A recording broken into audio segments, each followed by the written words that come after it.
तो दोस्तों आज मैं एक्सप्लेन करने वाला हूँ हाल ही में रिलीज हुई movie Baby Do Die Do नाम की एक क्राइम थ्रिलर फिल्म को। और हाँ, मैं इस चैनल पे हमेशा ट्रेंडिंग मूवीज का स्टोरी को एक्सप्लेन करती हूँ, तो इसलिए सब्सक्राइब कर लेना, नहीं तो अगर खो गया तो तुम ढूंढ नहीं पाओगे। तो खैर जो भी है, कहानी का शुरुआत में हम दो लड़कियों को देखते हैं जो कि एक 5 स्टार होटल में चुपके से घुस गई थी। वो दोनों लड़की सेम टू सेम थी, मतलब ट्विन थी, लेकिन एक बहन गूंगी थी, बोल और सुन नहीं पाती थी। तो दोनों लड़की 5 स्टार होटल दिखने में कैसी होती है ये देखने के लिए चुपके से अंदर तो चली जाती है, लेकिन देखते हैं कि कोई आदमी किसी को जान से मर रहा है और उसके सामने किसी का काटा हुआ कान पड़े हैं। जो बहन बोल नहीं पाती थी, सुन नहीं पाती थी, तो उसके पैर में एक पायल था ताकि वो जहाँ भी जाए उसका पायल की आवाज से दूसरी बहन उसको ढूंढ पाए। लेकिन वो खूनी आदमी जो कि किसी को मार रहा था, वो अचानक दोनों बहन को देख लेता है और दोनों को ही जान से मरने वाला था। लेकिन एक बहन जो बोल और सुन नहीं पाती, वो किसी भी तरह से होटल से बच के निकल जाती है। लेकिन दूसरी बहन जो कि बिल्कुल नॉर्मल थी, वो आदमी उस लड़की को जान से मार देता है। और जो बहन बच के निकल गया था, जो कि सुन नहीं पाती थी, उसका नाम है बेबी। इसके बाद कहानी शिफ्ट होता है लगभग 20 साल बाद, जहां पर हम बेबी को देख पाते हैं जिसका कैरेक्टर प्ले किया है हिमा कुरेशी ने, जो कि हाथ में एक छाता लेके एक आदमी को जान से मार देती है। इसके बाद रात में वो एक बस स्टॉप में अकेला खड़ी थी और ये देख के एक लेडी पुलिस ऑफिसर बेबी को गाड़ी में बैठा देती है और कहती है कि देखो तुम्हारा और मेरा जूता बिल्कुल सेम है, लाल लाल है, क्या बात है जी। इसके बाद बेबी को उसके घर में ड्रॉप कर देती है। तो घर में आते ही वो अपने पापा को फोन करती है वीडियो कॉल में, और पापा कहता है कि अरे बेटा सब कुछ ठीक ठाक है ना बेटा। दरअसल बेबी का पापा अपने बेटी को देके ऐसा मर्डर करवा रहा है, लेकिन ऐसा क्यों, इसका आंसर हमें बाद में मिलेगा। तो खैर जो भी है, इसके बाद हम देखते हैं कि वो बेबी कर्मकार अपने माँ के साथ एक छोटी कमरे में किराए पर रहती है और वो एक नहीं ऐसे करके अपने पापा के ऑर्डर में कई सारे लोगों को जान से मार दिया था। तो इसके बाद हम सिद्धू नाम की एक आदमी को देखते हैं जो कि गली में रहता है। उसका कुछ छोटे मोटे दोस्त भी है, जिनमें से एक का नाम है फैजू। फैजू बिल्कुल छपरी बॉय है, बास में जाके लोगों का पॉकेट मारता है, लेकिन इसी तरह वो एक दिन बेबी का भी पॉकेट मार लेता है। लेकिन जो भी है, ये सिद्धू नाम की जो आदमी है ना, बेबी को मनी मन काफी पसंद करता है, लेकिन कभी भी बेचारा बोल नहीं पाते। वो आदमी बेबी के पीछे पीछे जाता है, बातें करने की कोशिश करता है और ऐसे करते हुए फाइनली दोनों का दोस्ती बढ़ जाता है। और एक टाइम पे उस आदमी को पता चल गया था, सिद्धू को बेसिकली, जब बेबी बोल और सुन नहीं पाती, लेकिन फिर भी उस लड़की के लिए उसका प्यार 1% भी कम नहीं हुआ। तो इसके बाद हम जफर नाम की काफी बड़े बिल्डर्स को देखते हैं, जो कि अपने छोटू भाई लाकी के नाम पे मुंबई शहर पे लाकी टावर नाम की काफी लंबी बिल्डिंग को खड़ा कर दिया था। तो कुछ टाइम बाद बेबी के पापा जफर से मिलने के लिए आता है, लेकिन यहाँ पर एक ट्विस्ट है। ये जो पापा है ना, ये असल में जफर का आदमी है, जो कि कॉन्ट्रैक्ट में लोगों को जान से मारता है और उसके बाद पैसा लेता है। और ये बेबी का असली पिताजी भी नहीं है, लेकिन बेबी इस आदमी को पापा क्यों बुलाती है, इसका आंसर भी हमें बाद में मिलेगा। तो कुछ टाइम बाद जाफर का भाई लकी फोन करके बोलता है कि मिक्की नाम की एक काफी बड़े बिल्डर्स के साथ उसका पंगा हो गया, लफड़ा हो गया, और दोनों के बीच जो डील साइन होने वाला था ना, वो भी कैंसिल हो गया। और ऊपर में वो मिक्की नाम की आदमी लकी को उल्टा सीधा बोलता है, छोटू बोलता है, पाप्पू बोलता है, क्योंकि उसका हाइट काफी छोटा था। और ये बातें सुन के जाफर भी गुस्से में आ गया था, क्योंकि वो अपने जान से भी भाई को ज्यादा प्यार करता था। और जाफर भी इस आदमी को पापा कह के बुलाता है। तो वो अपने पापा से कहता है कि इसके बाद तुम्हारा नेक्स्ट टारगेट है इस मिक्की को जान से मारना, चाहे उसके लिए जितना भी पैसा लग जाए मैं तुमको देने वाला हूँ, लेकिन मेरा काम ढंग से हो जाना चाहिए। इसके बाद पापा मिक्की की फोटो, उसकी जो बेबी है ना, बेबी को और उसके साथ और एक आदमी काम करता है जिसका नाम है मन्नू,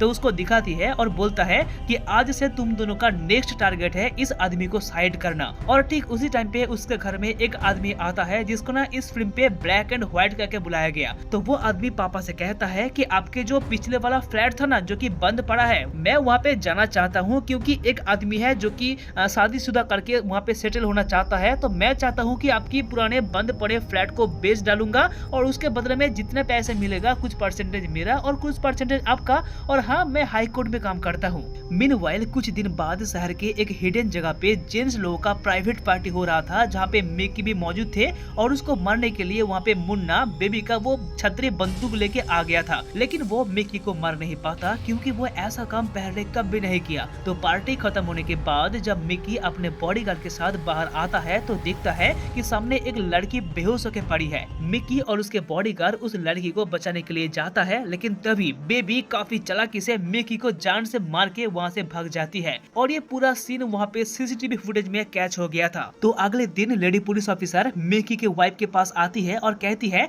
कि शायद ये जफर का ही काम है, लेकिन उसको पकड़ना कोई आम बात नहीं है क्योंकि उसके काफी बड़े बड़े लोगों के साथ उठना बैठना है, तो ऑफिशियली हम उसको पकड़ नहीं सकते, लेकिन मेरे पास कुछ और प्लान है। इसके बाद हम देखते हैं कि सिद्धू जो कि बेबी का बॉयफ्रेंड था, तो वो जैसे तैसे करके बेबी के मम्मी को पटा लेती है एंड फाइनली दोनों का शादी तय हो गया था। लेकिन एक चीज नोटिस करने वाली बात है कि इसी शादी से पापा का थोड़ा ऐतराज था, वो पता नहीं क्यों खुश नहीं था, लेकिन ऐसा क्यों इसका आंसर भी हमें बाद में मिलेगा। तो दोनों का शादी धूमधाम से हो जाता है। बेबी एंड सिद्धू दोनों लाइफ में काफी खुश है, एक साथ दोनों रहता है और बेबी जो कि बोल और सुन नहीं पाती, लेकिन सिद्धू को कोई प्रॉब्लम नहीं होता था। लेकिन कुछ दिन बाद वो ब्लैक एंड व्हाइट आदमी पापा के पुराने फ्लैट में चुपके से चले जाता है और देखता है कि फ्लैट के अंदर काफी गोला बारूद, बंदूक एंड बुलेट रखे हुए थे।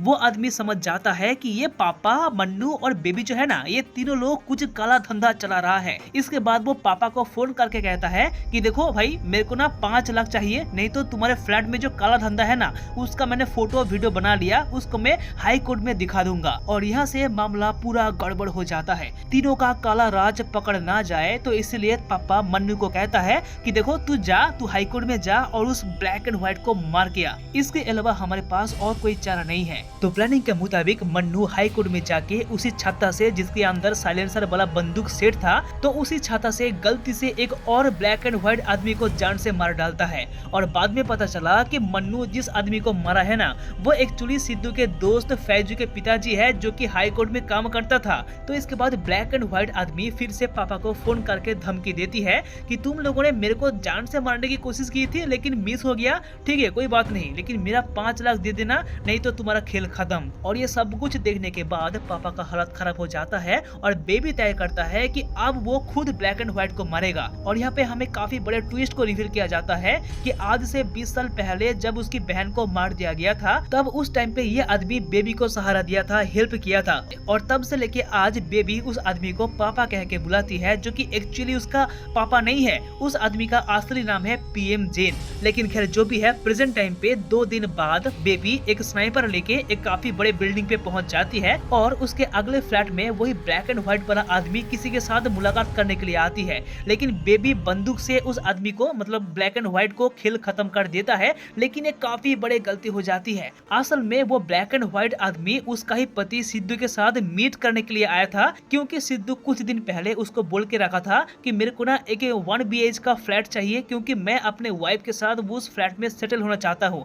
लेकिन सेटल होने से पहले ही बेबी ने गलती से ब्लैक एंड व्हाइट आदमी को मार दिया। मीनवाइल वो फ्लैट उसके हाथ से अब गया। और इस तरफ लेडी पुलिस ऑफिसर जब सीसीटीवी फुटेज चेक करती है तो देखती है कि जो लड़की का फुटेज यहाँ पर दिख रही है ना, उसके पैर पे रेड शू है और एक जींस है, जो कि बिल्कुल सेम टू सेम बेबी की तरह है, जिसको कुछ दिन पहले वो खुद अपने गाड़ी में बैठाई थी। पुलिस का अंदाजा 100% कंफर्म हो जाती है कि वो लड़की और कोई नहीं बल्कि बेबी है। और इस तरफ एक दिन सिद्धू को पता चल गया था कि उसके घर में जो बेबी का छत्ता पड़ा है ना, उसके अंदर काफी चालाकी से एक बंदूक को छुपाया गया है। मतलब वो जिस लड़की से शादी किया है वो एक्चुअली खूनी है। और उसके बाद दोनों के बीच काफी बड़ा झगड़ा हो गया, लफड़ा हो गया और सिद्धू घर से निकल गया। कुछ टाइम बाद लकी बेबी को फोन करके कहता है कि तुम्हें और एक आदमी को जान से मारना है, जिसका फोटो मैंने तुमको भेज दिया। बेबी अब इस दलदल में इतना फंस गया कि चाह कर भी बाहर नहीं आ सकती, इसलिए वो गुस्से में आके बेबी के घर में जाके उसको ही ठोक देता है। और इस तरफ पुलिस बेबी को ढूंढने के लिए उसके घर में आ गया था और डर के मारे पापा पहले से ही पता नहीं कहां गायब हो गया। पुलिस के हाथ से बचने के लिए बेबी पूरे फैमिली को लेके, मतलब उसकी माँ, मन्नू और जो सिद्धू है उसकी हस्बैंड और फैजू, उन सारे आदमियों को लेके घर छोड़ के कहीं छोटी गली में रह रहा होता है। इस तरफ लकी का डेड बॉडी देख के जफर का दिमाग खराब हो जाती है, क्योंकि वो अपने जान से भी भाई को काफी ज्यादा प्यार करता था और गुस्से में आके जैसे तैसे करके बेबी का लोकेशन ढूंढ लेता है, लेकिन बदकिस्मत कि उस दिन बेबी और उसके हस्बैंड घर में नहीं था। उसके बदले में मन्नू एक बच्चा और उसकी माँ को उसी घर के अंदर ही जिंदा जला दिया। और जब ये बातें बेबी को पता चलती है तो उसी दिन वो अपने हस्बैंड सिद्धू से एक काफी बड़े राज को रिवील करती है, जो कि इतने सालों से वो छुपा के आ रही थी। असल में उसका नाम बेबी नहीं है। 20 साल पहले 5 स्टार होटल्स के अंदर जिस लड़की को मार दिया गया था उसका नाम था बेबी, जो कि बोल और सुन नहीं पाती थी। और जो बच गया था वो बिल्कुल नॉर्मल थी, लेकिन खुद की आंखों के सामने अपने बहन का